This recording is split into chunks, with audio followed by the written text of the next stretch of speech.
Christmas Storybook Collection.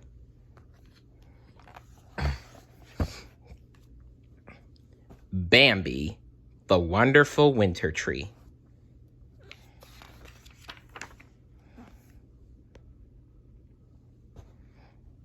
Bambi awoke one morning to find the whole world covered in a soft white blanket.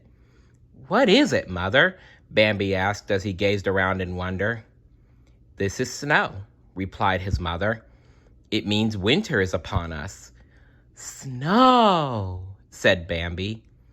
He took a cautious step, and then another, and another. He felt the icy crystals crunch under his hooves.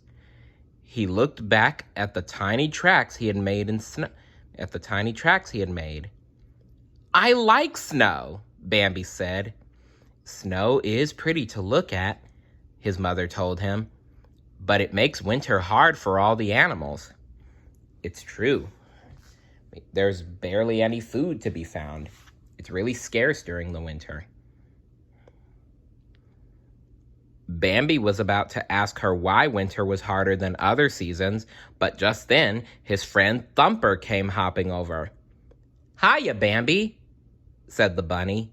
"Come on, let's go sliding." He led Bambi to the pond, which was frozen solid. Thumper slapped the ice with his foot. "It's all right," he told Bambi. "See? The water's stiff." "Well, be careful. There could be thin ice. That's ice that breaks easily." Bambi saw his friend Flower, the skunk. "You want to come sliding?" Bambi called, running over. "Thumper says the water's stiff." But Flower shook his head. "No, thanks. I'm off to my den. I'm going to sleep through the winter." He yawned. He yawned. "Goodbye, Bambi," he said. "Bye, Flower," said Bambi. Then he spied another friend, a squirrel scurrying up an oak tree. "The pond is stiff, squirrel," called Bambi. "Want to come sliding with me?" "Thanks," replied the squirrel as he ducked into a hollow in the tree, "but I have to store nuts for the long winter." He showed Bambi the pile he had already collected. "No sliding for me today."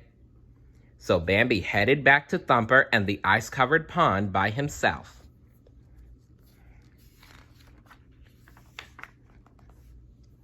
By the time Thumper was sliding across the ocean with some of his sisters. This made it look so easy. But when Bambi stepped on the ice, he lost his balance right away. His hooves went sliding in 4 different directions. "Kinda wobbly, aren't ya?" said Thumper. He laughed. "Come on, Bambi, you can do it." But Bambi wasn't so sure. Sliding across the stiff water wasn't as much fun for deer, it seemed, as it was for rabbits. And it also made him hungry. He said goodbye to the bunnies and went back to find his mother. "Mother, I'm hungry," Bambi told her. In the spring, summer, and fall, they had been able to find food almost anywhere they looked. But now that it was winter, Bambi could see that finding food wasn't so easy. There were no leaves on the trees, and the grass was covered with snow and ice. The snow was so cold that when he poked through it, Bambi thought his nose might freeze.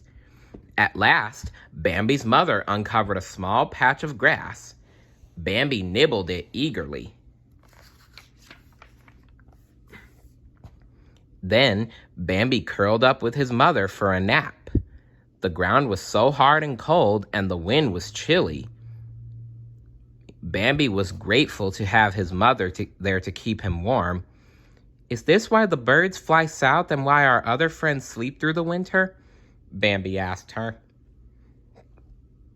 His mother nodded and snuggled even closer. But don't worry, Bambi," she told him. "Winter doesn't last forever." It's true. It only lasts for a few months. And then before you know it, spring will arrive. By the end of December, it seemed like there was nothing left in the forest but bitter bark for Bambi to eat.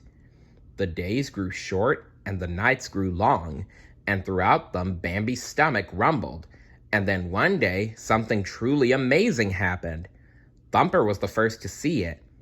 "Hey, Bambi," he hollered. Would you look at that tree?" Bambi followed Thumper's paw. He could not believe his eyes. Whoa. Are you guys seeing this too? There's a Christmas tree in the middle of the forest.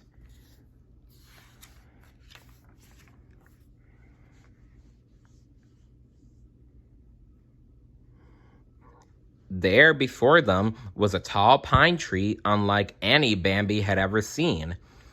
It was draped with strings of bright berries and yummy popcorn, and from the end of each branch hung a ripe, juicy apple. But the most wonderful thing to Bambi was the gold star at the very top. "Mother!" exclaimed Bambi. "Look what Thumper found!" Cautiously, his mother drew closer. "It can't be," she whispered. "It seems almost too good to be true." "What is it, Mother?" Bambi asked her. "The most beautiful tree in the world," she answered. She smiled down at Bambi. "What a special gift to have on your first Christmas." "Who left it, Mother?" Bambi asked. I don't know, she replied. "Maybe someone who loves animals," Thumper said, hopping up and down. "This is the best gift ever." He sniffed one of the apples hanging low to the ground. "Can we share this food with every one of our friends, Mother?" Bambi asked. "Yeah, and with my sisters too," Thumper chimed in. "I don't see why not," Bambi's mother said. "Christmas is a time to share what we have with those we love." Bambi and Thumper danced happily around the tree. "And look at all the popcorn and berries," Thumper cried. "And look at that star at the tippy top, too." Bambi started prancing. He looked up at the golden star on top of the tree. At the top of the tree. Then he looked up at the sky above him. The sun was just beginning to go down. He knew that very soon there would be a star twinkling in the sky just like the one at the top of the tree. A gentle hush fell over the clearing. He danced back over to his mother and took a big bite out of one of the juicy green apples. He thought. Nothing had ever tasted so good. Gazing up at the star and at the wonderful winter tree, Bambi could feel a happy, warm glow swelling inside him. There was enough food on the tree to feed all the animals who were hungry. What a magical gift, thought Bambi. Winter was long and hard, and yet wonderful after all.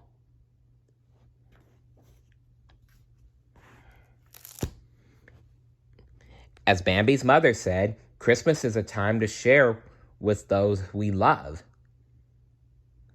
So remember that whenever Christmas comes around. See you later. Bye.